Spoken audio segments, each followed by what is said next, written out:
We're going to talk about S3. Now, S3 was one of the first AWS services offered back in 2006, the first being SQS. And just for some context, the iPhone was introduced back in 2007, so I, for one, was still rocking my Motorola StarTAC flip phone at that time. Now, S3 is an object store, and this is a really important key concept, and we're going to spend some time on this. It's used in a lot of other AWS services, either directly or behind the scenes. The maximum object size is 5 terabytes, but the largest object in a single put is 5 gigabytes. And it's also recommended to use multi-part uploads if the upload is larger than 100 megabytes, and that just makes things more efficient. Now, I said that S3 is an object store, and although the S3 path looks like a file path, it's really not a file path, it's a key. You see, S3 has much more in common with a database than it does a file system. And that key is the name of the record. It uniquely identifies that record in that document file store. And when I was learning about S3, it was really tough for me to get my mind around this concept of consistency. But if you think about it in terms of S3 as maybe a multi-AZ database, consistency makes more sense. Now, when I was looking at the documentation, it really doesn't do itself any favors trying to explain this. So what I've tried to do is translate it a bit into what S3 is thinking. For starters, S3 provides read after write consistency for puts of new objects. Now, here's what S3 is thinking. Cool, I've never seen this object and no one's asked for it before, but welcome aboard, new object, and you can be read immediately. Now, head or get requests of the key before an object exists will result in eventual consistency. Now, here's where it gets a little sticky, but bear with me and see if this makes some sense. So what S3 is thinking is say, hey, wait a second, somebody's already asked me about this key, and I told them, nope, never seen it. I remember that, and I'm going to have to honor that response until I completely commit the new object and fully replicate it across all my AZs. So I'll let you read it eventually. Starting to make sense, huh? The documentation says S3 offers eventual consistency for overwrite puts and deletes. Now, this makes some sense. So S3 is thinking, okay, so you want to update or delete an object. Let's make sure we get that update or delete completed locally. Then we can replicate it to the other places. But until then, I have to serve up the current file. I'll serve up the update and delete once I've fully replicated that to all my data stores, all my redundant places, eventually. Finally, the documentation says updates to a single key are atomic. And so S3 is thinking, whoa there, only one person can update this object at a time. If I get 2 requests, I'm going to have to process them in the order of their timestamp, and you'll see the updates as soon as I replicate them everywhere else.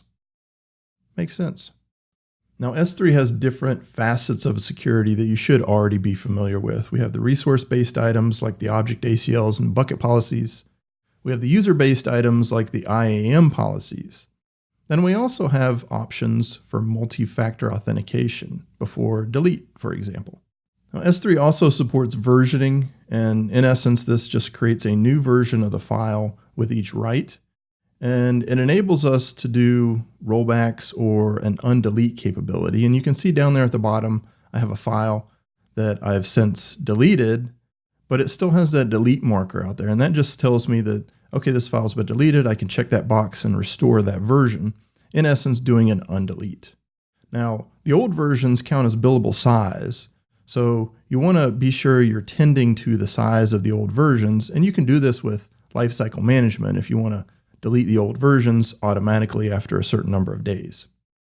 Now, optionally, you can implement something called multi-factor authentication to safeguard against accidental deletion of objects or changing the version state of your bucket. S3 also supports cross-region replication, and some reasons why you might want to do this is security. Maybe you have some compliance requirements, or maybe you want to shorten the latency. Let's say you have a group of users in Asia Pacific and you want them to access information that you already have in a S3 bucket in the US. Well, you can set up a bucket in the Asia Pacific region and replicate that data over there, and then they can access that data much closer to where they're located. Now, S3 supports lifecycle management, and this is a really useful feature that S3 offers us. And because enforcing lifecycle management rules, sometimes destruction is the hardest part of enforcing a records retention policy. And it's generally because people have a general fear of deletion, but holding on to a record longer than you're supposed to can actually do way more harm than good in some cases. So lifecycle management allows you to apply rules to your objects and transition between different storage classes or transition it out to an archive. Now, the rules can be based on prefixes, tags, or current versus previous versions. So, for example, if your company's data retention policy says certain types of documents must be destroyed after 5 years, you could tag those documents upon upload and then set a rule to permanently delete those documents by your special tag after they've been out there for 5 years. Now, S3 offers some analytics capabilities as well. First and foremost, there's this concept of a data lake, and we'll talk about that later, but services like Athena, Redshift Spectrum, QuickSight, they all offer the enablement of a data lake concept. Then we also have IoT streaming. Kinesis Firehose can spool directly to S3 buckets. We have machine learning and AI storage. A lot of the AI and machine learning services can reference S3 data to use as training sets or ingest for processing. Now, S3 also supports storage class analysis, and this is a very useful tool if you have a lot of data on your S3 bucket and you want to make sure you're storing it in the most cost-effective manner. So you can run these reports and it says what data gets accessed frequently or infrequently, and then maybe based on that, you can change that data storage class over to a cheaper class of storage. Now, S3 supports multiple options for encrypting data at rest. First, it supports the standard S3's existing encryption key. Now, this is a built-in encryption key that's available there for you. It's an AES 256.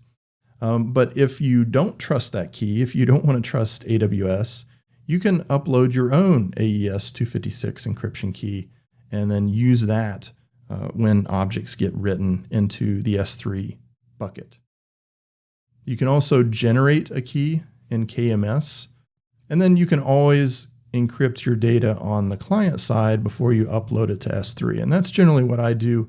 I'm pretty paranoid, and I'll encrypt my data with a GPG, a very long GPG key, and then I'll upload it. And the main reason I do that is because I store my data on AWS as well as other cloud providers in the unlikely event that one of those cloud providers has a catastrophic failure and loses my data. Some more nifty tricks that S3 does is transfer acceleration. It uses CloudFront, kind of like CloudFront in reverse, to upload your data. There's the requester pays option. So in other words, the requester of the data, they have to have an AWS account, but they can pay for downloading data out of your S3 bucket so you don't incur the charges.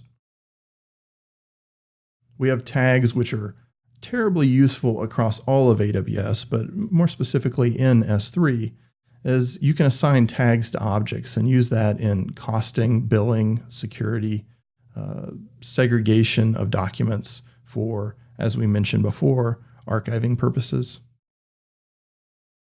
S3 also supports events. So in other words, if I upload or update or delete something, then I can trigger a notification to SNS, SQS, or Lambda and do some activity.